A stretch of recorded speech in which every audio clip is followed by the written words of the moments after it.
Votre analyse sur le deuxième match des éléphants ici à Annaba. Ben, bonjour à tous. Je pense qu'hier, on a vu un match. Moi, je l'analyse un peu sur deux plans. Voilà. Si je veux être très professionnel, si je veux être dans l'expertise, je dirais que ce n'est pas un match flamboyant. Ce n'est pas un match qui va nous faire monter au plafond. On a déjà vu mieux avec l'équipe de Côte d'Ivoire quand même. On a déjà vu en termes de qualité individuelle, on a déjà vu mieux. Ça, c'est clair. Maintenant, si on reste dans cette compétition, on reste dans la réalité, on va dire que par rapport au premier match, il y a du mieux. Il y a du mieux. On a vu une meilleure équipe, on a vu une meilleure circulation. Je dis toujours bien par rapport au premier match. Hein. Voilà, on a vu les joueurs un peu plus relâchés, qui ont essayé de jouer. Et puis les changements étaient bons. Et voilà, et moi c'est là où ça me réconforte parce que quand vous avez vu l'entrée des Andé, on le savait, on le voit en championnat, c'est un combat. C'est un combattant, c'est un joueur qui donne tout. Et hier, il a répondu présent. Et faut comparer sa performance avec, il avait en face le meilleur joueur congolais, qui a été 2 fois meilleur joueur. Hein. C'est pour dire que c'est pas une petite performance. C'est comme ça qu'il faut souvent apprécier le rendement d'un joueur. Andé qui fait son premier match international et qui rencontre le meilleur joueur congolais, qui arrive à le contenir, qui était obligé de changer. Non. Voici un joueur qui a fait une bonne entrée. Et puis les autres changements, je pense que c'était bien. Dirasouba de la SEC aussi, qui a apporté énormément. Déjà au premier match, on a senti un peu plus vif. Voilà, on sent l'expérience du garçon. Il n'a pas paniqué, il n'était pas frileux comme certains au premier match. Il est rentré avec beaucoup d'enthousiasme. Il a confirmé aussi, on va dire, au premier match, il a apporté sa technique. Il n'a pas perdu beaucoup de ballons. Il était juste techniquement par moment. Voilà, c'est pas à le haut niveau encore, mais on va dire que les entrées nous ont apporté. Voyou constant aussi. Voilà, par moment, on va dire, je veux dire, il faut juger les joueurs en fonction de l'environnement. C'est son premier match international, même on va dire, hein, en réalité. Et puis, par rapport à ce qu'il sait faire, on va dire qu'il est vraiment en dessous. Mais dans ce match-là, il a été le passeur. Il a 2 opportunités, 2 ballons qu'il donne. On les met au fond. On est tous contents. Donc il a apporté techniquement, on a vu qu'il était plus disponible, on a vu que. Mais je pense que ces garçons peuvent faire plus. Voilà. On a une équipe de Côte d'Ivoire, on doit prendre ce qu'on a et ils doivent se bonifier parce qu'on a un dernier match qui sera très difficile. Pour ce 3e match capital, les éléphants seront privés d'un pion clé, Zougrana. Son absence en raison d'un carton rouge peut-il jouer en notre défaveur? Oui, on va dire que c'est un élément clé avant la compétition, mais jusque-là, on va dire qu'il est en dessous. De nos espérances. Zougrana, c'est Zougrana, c'est ça. Ouais, pour l'instant, en tout cas, c'est pas le joueur qu'on connaît avec la SEC. Voilà, on a un souci à ce niveau-là. Donc, il prend un carton rouge, c'est malheureux.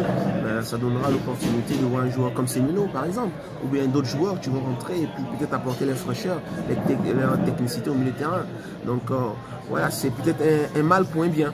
Voilà, je pense, à mon avis. Donc, on va considérer que on verra à l'œuvre aussi les autres qui vont prendre sa place.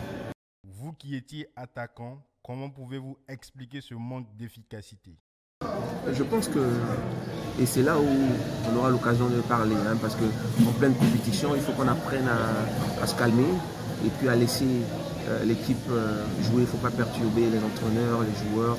Donc nous, notre devoir en tant qu'anciens joueurs, c'est pas toujours de critiquer. Il faut savoir attendre le bon moment pour parler.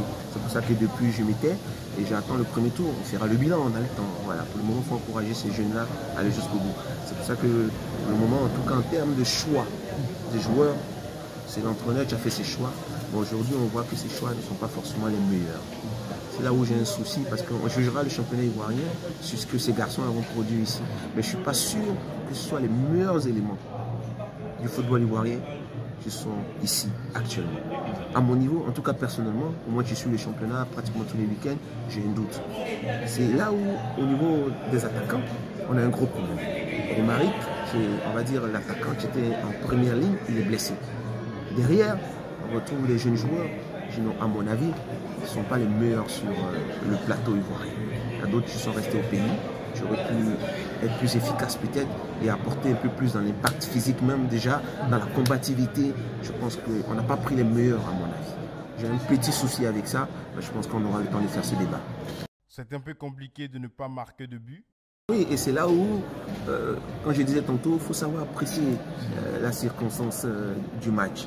Vous avez une équipe de Côte d'Ivoire au premier match qui n'a pas fait une bonne prestation. Mais malgré cette prestation, on a eu en premier mi-temps 2 opportunités avec le jeune attaquant Mimo. où ils tuent le match. On sort de ce match-là avec une victoire. Et on va oublier tous ces mauvaises passes, toutes ces mauvaises passes, ces mauvaises actions.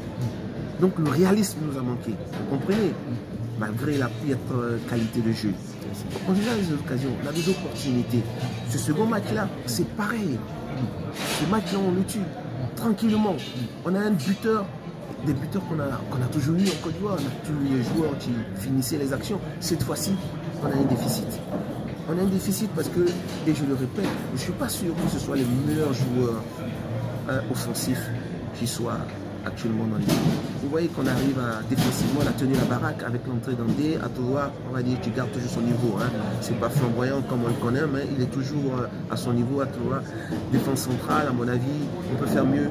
Voilà, il manque un peu plus de solidité. Voilà. Et là encore, je mettrai un bémol sur le choix des hommes. Encore une fois, au milieu de terrain, on voit. Je suis en train de refaire pratiquement ce que je n'ai pas envie de faire, mais je pense qu'on aura l'occasion. Mais pour résumer, pour faire simple, je dirais que on peut faire mieux. On se crée des occasions, c'est déjà bien. Maintenant, il faut les concrétiser, il faut les mettre au fond. Et c'est là où on pêche. Si vous étiez l'entraîneur, qu'auriez-vous dit aux joueurs? C'est là où se pose le premier choix. Et qui fait les choix? C'est là le premier problème. Parce que si vous prenez un joueur qui, malgré sa bonne volonté, n'est pas capable de jouer ou bien qui tremble, c'est vous qui l'avez choisi, il fait ce qu'il peut. Quand vous voyez ces joueurs-là, quelques-uns, hein, pas tous bien sûr, quand vous voyez quelques-uns, vous savez, vous sentez tout de suite que c'est tout ce qu'ils peuvent faire. Ouais, ils veulent pas, ils font pas exprès en fait. Mais la plus belle femme ne peut donner que ce qu'elle a. Voilà, c'est l'impression que j'ai malheureusement. Voilà. Je pense qu'il y a des joueurs, tu peux être un peu plus un cran au-dessus. Et même ne serait-ce qu'en termes de combativité, même déjà. En termes de réalisme devant les poteaux. Pas forcément en termes de qualité technique. Non, je pense qu'il y a certains joueurs, comme vous regardez le championnat, tu pourrais apporter un peu plus en termes de combativité, de présence dans la défense adverse et puis en efficacité, je pense. Voilà. Donc, c'est un ensemble. Voilà. Chacun aura sa responsabilité à prendre. Mais pour le moment, rien n'est encore perdu. Il faut que ces garçons montent en puissance et qu'ils nous gagnent le dernier match et qu'on se qualifie. Pour ce dernier match de groupe, quel sera le facteur déterminant? Ce match-là, il sera difficile. Parce que, en fait, c'est l'antidote du football ivoirien. Ouais, parce que nous, c'est dans la flamboyance, c'est dans la technicité et tout. On est en face de nous aujourd'hui, l'Ouganda a une équipe de guerriers. Des jeunes qui courent partout sur le terrain.